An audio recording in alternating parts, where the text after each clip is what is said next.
इसी से एक बात मुझे ऐसा लगता है, आपने अभी कहा विजिबिलिटी हम बढ़ाने की कोशिश कर रहे हैं।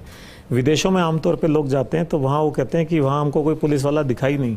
चाहे कितना ट्रैफिक था, कुछ था तो ना तो एक भी ट्रैफिक का सिपाही दिखा, ना कोई पुलिस करते हुए कुछ दिखी, और वो सब डिजिटली उसको इतना स्ट्रॉन्ग कर लेते हैं कि फिर उसकी ज़रूरत नहीं पड़ती। तो अभय कमांड सेंटर का भी एक प्रयोग किया हुआ है, लेकिन मेरे ख्याल एक या दो ही हैं, तो उसको बढ़ाया जा सकता है, उसको CO सर्किल तक पहुँचा सकते हैं अभय कमांड सेंटर्स को।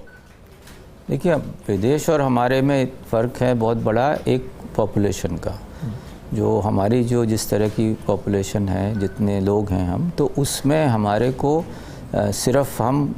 कैमरा बेस्ड पुलिसिंग नहीं कर सकते। तो और उस तरह से और एक जनता में एक विश्वास का एक लेवल लाने के लिए हमारी विजिबिलिटी की भी उतनी ही आवश्यकता है।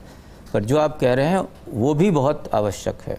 कि जो आधुनिक तकनीक है इसका इस्तेमाल करें हम। अभय कमांड सेंटर हमारे जो हैं उनमें जो CCTVs जो लगाए गए हैं, जो उनकी मॉनिटरिंग अच्छे तरीके से हो, उनकी कनेक्टिविटी हो, ताकि और उनका वो दायरा भी बढ़ाया जाए। अभी जितने लगे हुए हैं, अभी हमने ये एक्सरसाइज भी सारे ज़िलों से कराई है कि एक CCTV की कवरेज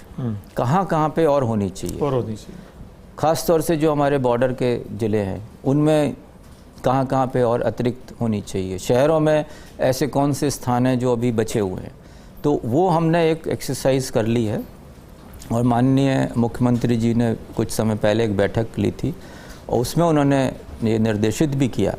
कि CCTV का अच्छा कवरेज राज्य का होना चाहिए, ताकि उसकी मदद भी मिलेगी अपराध नियंत्रण में भी, और अपराधों को हमारे को वर्कआउट करने में भी उनकी बहुत मदद मिलती है। तो वो एक हम साथ साथ कर रहे हैं कि, और फिर जो नई टेक्निक है AI का इस्तेमाल करके, फेस रिकग्निशन का इस्तेमाल करके अपराधियों को पहचानने में और पकड़ने में वो मदद भी साथ साथ लेनी होगी। तो हमें ये दोनों मिक्स करके चलना है, कुछ विजिबिलिटी बढ़ा के पब्लिक में एक उनको एक सेंस ऑफ सिक्योरिटी देना है, और दूसरा हमारे को टेक्निक का इस्तेमाल